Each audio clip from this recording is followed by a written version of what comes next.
Biryani 5 minutes கழித்து இன்னும் நல்லா வருங்க. இல்லை தேங்காயெல்லாம் போடலைங்க.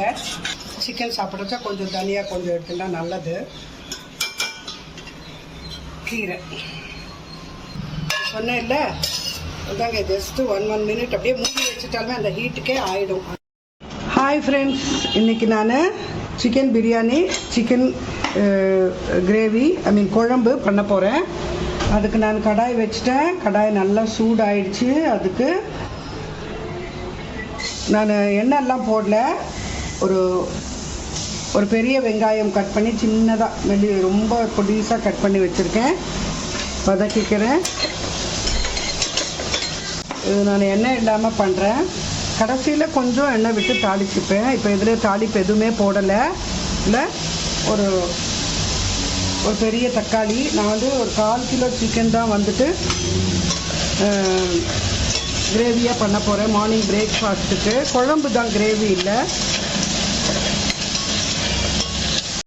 ஒரே ஒரு பச்சை மிளகாய் போட்டுட்டேன். கொஞ்சம் இஞ்சி பூண்டு பேஸ்ட்டு. நான் சிக்கன்லேயும் கொஞ்சம் மேரினேட் பண்ணி வச்சுருக்கேன். இஞ்சி பூண்டு இந்த அளவுக்கு வதங்கின உடனே நான் ஒரு 1/4 கிலோ சிக்கனு, இதில் ஒரு 2 ஸ்பூனு தலை தட்டினா மாதிரி 2 ஸ்பூனு மிளகாய்த்தூள், 2 ஸ்பூன் தனியாத்தூள், உப்பு, இஞ்சி பூண்டு பேஸ்ட்டு போட்டு மஞ்சள் தூள் போட்டுட்டு மேரினேட் பண்ணி ஒரு 1/2 hour வச்சுருக்கேன். இப்போ அதை தூக்கி இதில் போட்டுடுறேன்.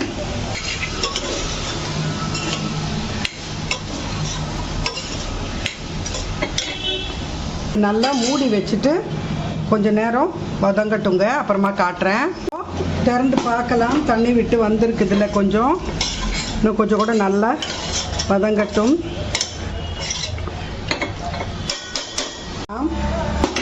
எங்களது ரோட் சைடு வீடுங்க. நான் ஆல்ரெடி சொல்லியிருக்கேன், என்ன பண்ணாலும் சவுண்ட்ஸ் அவாய்ட் பண்ண முடியாது.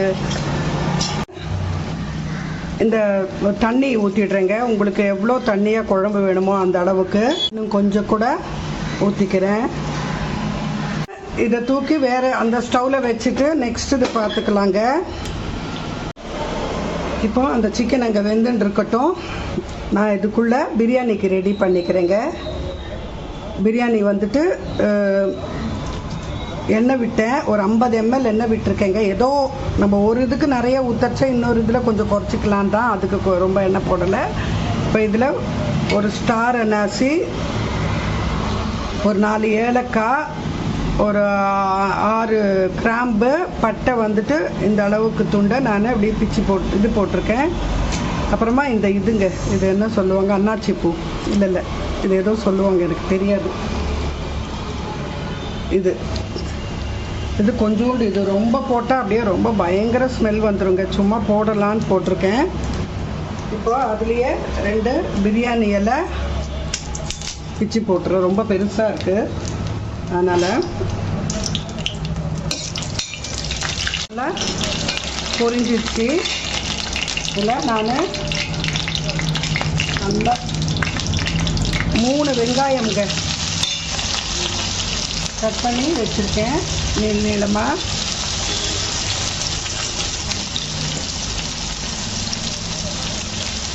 அதுலேயே பச்சை மிளகாய், ஒரு 4 பச்சை மிளகாய் சைஸ் பெருசாக இருக்குது, அதனால் நான் 4 பச்சை மிளகாவையும் ஸ்ப்ளிட் பண்ணி போட்டிருக்கேன். வெங்கட்டும் மூடி திறந்து பார்க்கலாம். சிக்கன் பாயில் ஆகிட்டு நல்லா வெந்து வரட்டுங்க.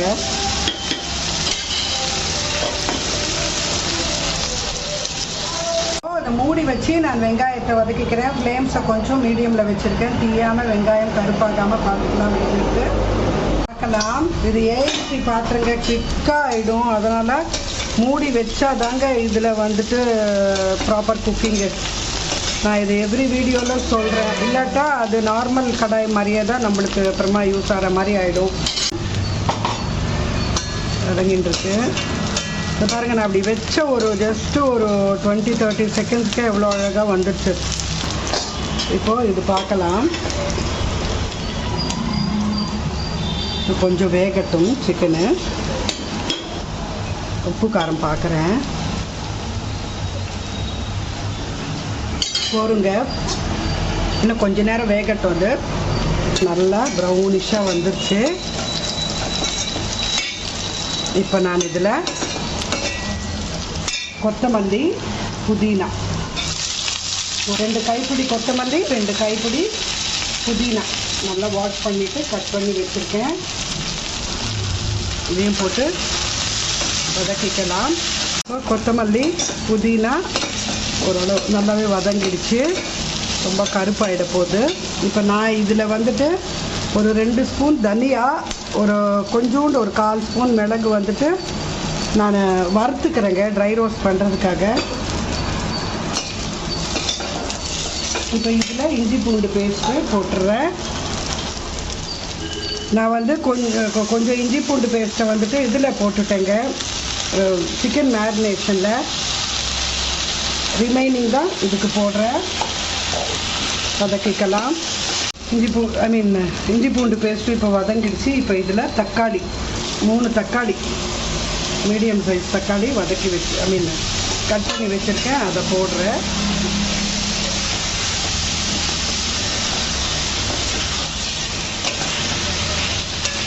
அந்த குழம்புல கொத்தமல்லி போட்டுடுறேங்க, தாளிச்சுடலாம்.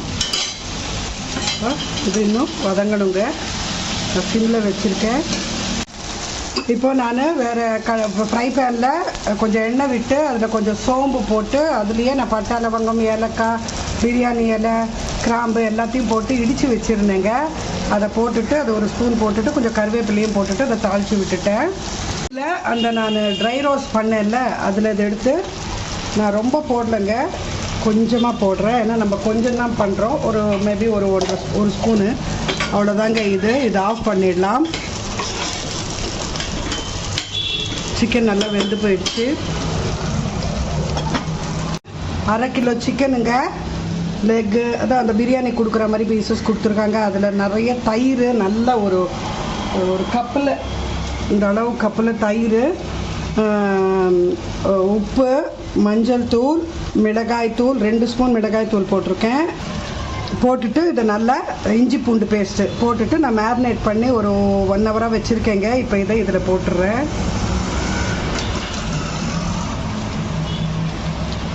இதில் ஊற்றிடலாம். இந்த கொஞ்சம் தண்ணி ஊற்றிட்டு வரேங்க. நல்லா கலந்து விட்டுக்கலாம். இதுக்கு ஒரு 400 கிராம் ரைஸ் வந்து வாஷ் பண்ணி ஊற வச்சுருக்கேங்க. அதெல்லாம் இது நல்லா வேகட்டும். அதுக்கு மூடி வச்சிடுறேன். பாத்திரம் சூடாக இருக்கிறதுனால கொஞ்சம் பார்த்துக்கோங்க. ஏன்னா சீக்கிரமாக இந்த பாத்திரம் வந்து கொஞ்சம் டக்குன்னு ஆகிடும். அதனால் வந்துட்டு டக்குன்னு தீஞ்சிட போகுது. அந்த ஜூஸஸ் எல்லாம் கொஞ்சம் குறைஞ்சி பார்த்துக்கிட்டு திருப்பி போட்டுக்கிட்டு நான் சிக்கன் அந்த மசாலாஸ் எல்லாம் நல்லா ஒட்டுக்க வர்ற வரைக்கும் நான் எடுத்து பார்த்து மூடி வச்சுட்டு பார்ப்பேங்க. நான் உங்களுக்கு காட்டுறேன் அப்புறம். இப்போ ஒரு 2 மினிட்ஸ் ஆச்சுங்க. திறந்து பார்க்கலாம்.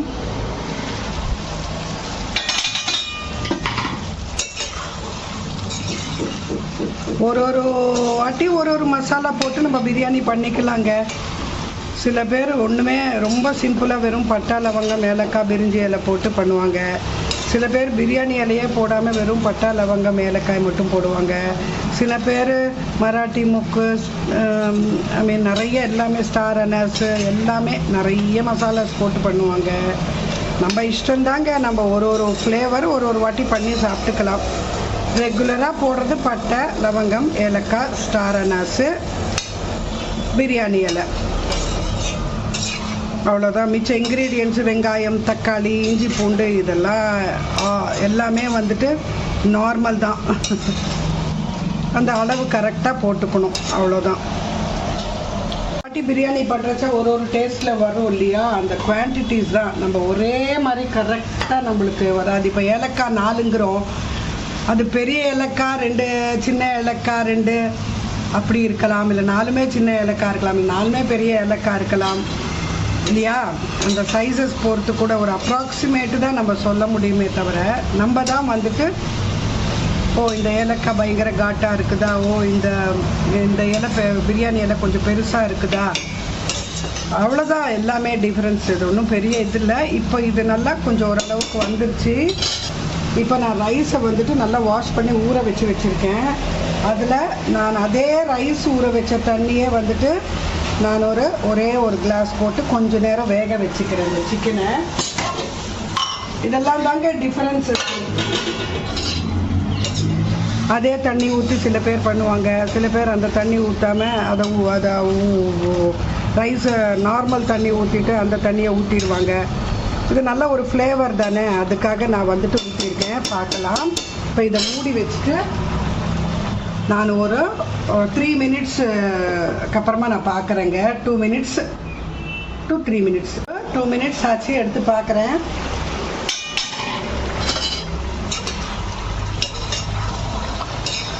சிக்கன் வெந்துருச்சுங்க. பார்க்கறச்சே நம்மளுக்கு ஒரு மாதிரி தெரிஞ்சிடும் இல்லையா? பாருங்கள், சிக்கன் நல்லா வெந்துருச்சு. சிக்கன் வெந்துருச்சுங்க. இதுக்கு மேலே வேண்டாம், ஏன்னா நம்ம திருப்பியும் வந்துட்டு அந்த ரைஸ் போட்டும் அது வேக போகுது இல்லையா? அதனால் இப்போ இதில் உப்பு காரம் செக் பண்ணிக்கிறேன்.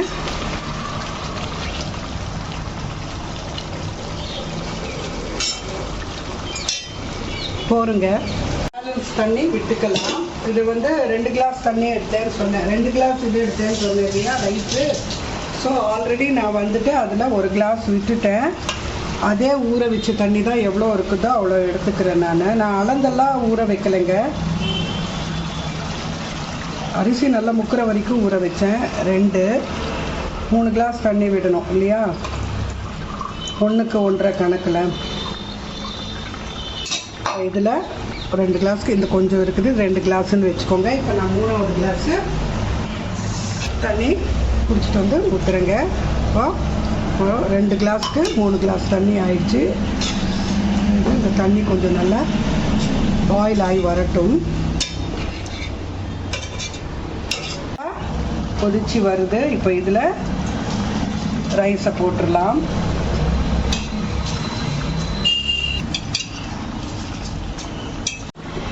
மொத்த ரைஸையும் போட்டுட்டேங்க. இப்போ கலக்கி விட்டுக்கலாம்.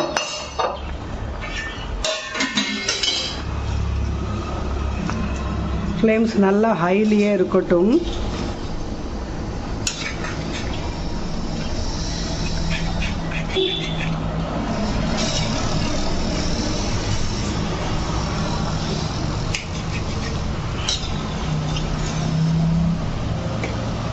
கொஞ்சம் அப்படியே திறந்து விட்டு ரைஸை டிஸ்டர்ப் பண்ணாமல் ஜஸ்ட் ஒரு 1 மினிட் கழித்து பார்க்கலாம். அப்படியே பத்திரமா, ஏன்னா தண்ணி ஒரே இடத்துல ரைஸ் போய் கீழே தங்கிடக்கூடாது. ரைஸ் அதுக்கு தான் நம்ம நல்லா பாயில் அரைச்ச போட்டால் ரைஸ் கீழே தங்காது உடனே. ஏன்னா இது பாஸ்மதி ரைஸ் தானே, டக்குன்னு வெந்து மேலே வரும். ஏதாவது ஒன்று அப்படி கீழே போய் ஒட்டாமல் இருக்கிறதுக்காக நம்ம இப்படி கொஞ்சம் இது பண்ணி விட்டுட்டு, இப்போ இதில் லெமனுங்க, ஒரு 1/2 லெமனு. இது நான் டேஸ்ட் பண்ணதில் நல்லா தக்காளி கொஞ்சம் புளிப்பாக தான் இருந்தது, அதனால் ரொம்ப புளிப்பாயிட்டால் நல்லா இருக்காது. அரை லெமனை வந்துட்டு இப்படி பிழிஞ்சு விட்டுறேன். பிரியாணி நம்ம அந்த மேரினேட் பண்ணிக்கிறோம் இல்லையா சிக்கனை, அப்போ கூட லெமன் போட்டு இது பண்ணிக்கலாமான்னு தெரியல. ஏன்னா அது கசப்பு வந்துடுமோன்னு எனக்கு ஒரு பயம் அந்த லெமன் விஷயத்தில் மட்டும். இப்போ நான் என்ன பண்ணுவேன்னா, இந்த தண்ணி கொஞ்சம் கிட்ட வரட்டும். நல்லாவே கிட்ட வந்துருச்சு. கொஞ்சம் இப்படி பண்ணிக்கலாம். அப்போ அடியில் உங்களுக்கு வந்து அடி பிடிக்காமல் இந்த தண்ணி இப்போ இப்படி நிற்கும். இப்படி கொஞ்சம் குத்தி விட்டோன்னா, எஸ்பெஷலாக இந்த சென்டரில் தாங்க அந்த மாதிரி ஒட்டிக்கும். இப்போ இதை மூடி, இப்போ நான் இதை சிம்மில் வைக்கிறேங்க. மூடிட்டு நான் ஒரு 5 மினிட்ஸ் கழிச்சுட்டு நான் உங்களுக்கு இதை ஆஃப் பண்ண போகிறேங்க. 5 மினிட்ஸ்னே வச்சுக்கோங்க. இது ஏஎம்சி பாத்திரம் இல்லையா, அவ்வளோ நேரம் தேவையில்லை. வேறு பாத்திரம்னா மேபி ஒரு 10 நிமிஷம் வச்சுக்கலாம். இது 5 மினிட்ஸ் கழிச்சுட்டு நான் ஆஃப் பண்ணிவிடுவேன். சிம்மில் வச்சுருக்கேன். இப்போது 5 மினிட்ஸ் கழித்து ஆஃப் பண்ணிவிடுவேங்க. இதை தூக்கி நான் வேறு அடுப்பில் வச்சிடுறேங்க, ஏன்னா எனக்கு கீரை பண்ணணும். இப்போ நான் கீரை பண்ணிக்கிறேன். அதுக்கு கடாயை வச்சு எண்ணெய் விட்டுட்டேன். எண்ணெய் சூடான உடனே ஜஸ்ட்டு ஒரு ஸ்பூன், சின்ன ஸ்பூனில் ஒரே ஒரு ஸ்பூன் தாங்க விட்டேன். ரொம்ப சின்ன ஸ்பூனு, அதில் ஒரே ஒரு ஸ்பூன் தான், ஒரு ஸ்பூன் கூட இல்லை, 3/4 ஸ்பூன் விட்டுருப்பேன், அவ்வளோதான். அதில் கடுகு, உளுத்தம்பருப்பு, சீரகம் போட்டு வதக்கிட்டேன். இப்போ இதுலேயே பூண்டு, ஒரு 4 பல்லு பூண்டு தட்டி வச்சுருக்கேன். ஒரு பெரிய நீட்டு மிளகாவை நான் இந்த மாதிரி கட் பண்ணி வச்சுருக்கேன். இதில் அரைக்கீரை நான் க்ளீன் பண்ணி கட் பண்ணி வச்சுருக்கேன். இது கீரை பார்க்க தாங்க அப்படி இருக்கும், உங்களுக்கு தெரியாதில்ல, வதங்கிடும். அப்படியே இறங்கி வந்துடும் ஒரு வதங்கச்சா. இப்போ இதில் உப்பு கொஞ்சமாக போட்டுக்கோங்க, ஏன்னா இது குறைஞ்சி வர்றது ஜாஸ்தி ஆகிடக்கூடாது. மஞ்சள் தூள் போட்டுட்டு அவ்வளோதாங்க. இதை வதக்கி விட்டுடலாம், சீக்கிரமாக ஆகிடும் இதில்.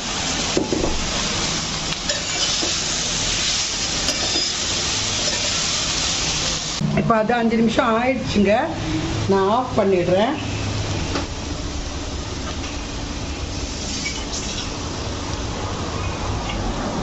பார்க்கலாம்.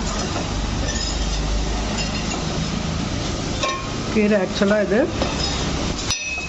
வெந்து போயிடுச்சுங்க, வெந்து போயிடுச்சு. இதுக்கு மேலே ஜஸ்ட்டு 1 நிமிஷம் இந்த பக்கம், 1 நிமிஷமுக்கும் கம்மியாக அந்த பக்கம் மூடி வச்சுட்டோம்னா இதாகிடும். இப்போ இதை நான் அப்படியே ஆஃப் பண்ணிவிட்டு மூடிடுறேங்க, ஏன்னா அந்த இதுக்கே இது இதாகிடும், இல்லாட்டா கருப்பாக ஒட்டின்றது.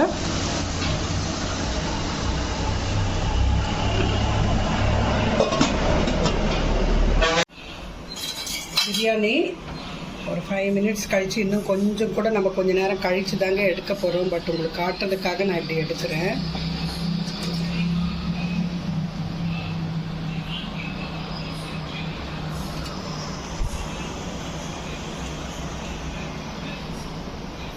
ஃபைவ் மினிட்ஸ் கழித்து இன்னும் நல்லா வருங்க. ஆகட்டும் ஆவி. இப்போ நெக்ஸ்ட்டு குழம்பு. இல்லை தேங்காயெல்லாம் போடலைங்க, நான் தனியாக எதுக்கு தனியாக மிளகு இது பண்ணி போட்டேன்னா, அதில் நம்ம இதெல்லாம் போடலை. கொஞ்சம் தனியாக கொஞ்சம் கூலு, பாடிக்கு நல்லது. சிக்கன் சாப்பிட்றச்சா கொஞ்சம் தனியாக கொஞ்சம் எடுத்துனா நல்லது. கீரை